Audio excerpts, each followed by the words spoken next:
হাঁহে আৰু মাহে আজি গোট খাই গ'ল আৰু দুইজনে পুৰা খোৱাত ব্যস্ত আৰু এই ইয়াত মানে কি আমাৰ এখন নতুন হোটেল খুলিছে এইফালে আমাৰ অপূৰ্ব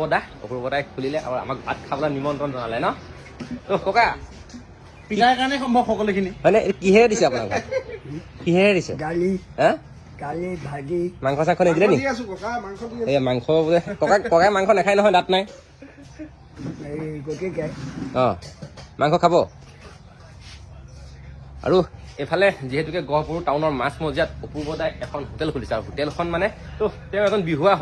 হৈ পেলাইও তেওঁ এখন হোটেলৰ লগত জড়িত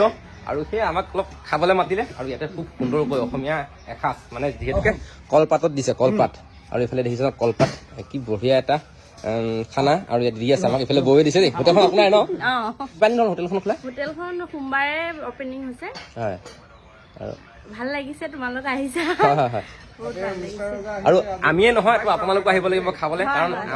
আমাৰ নিচিনা মানুহৰ কাৰণে এই হোটেলখন বনাইছে তো আহিব আপোনালোকো খাবলৈ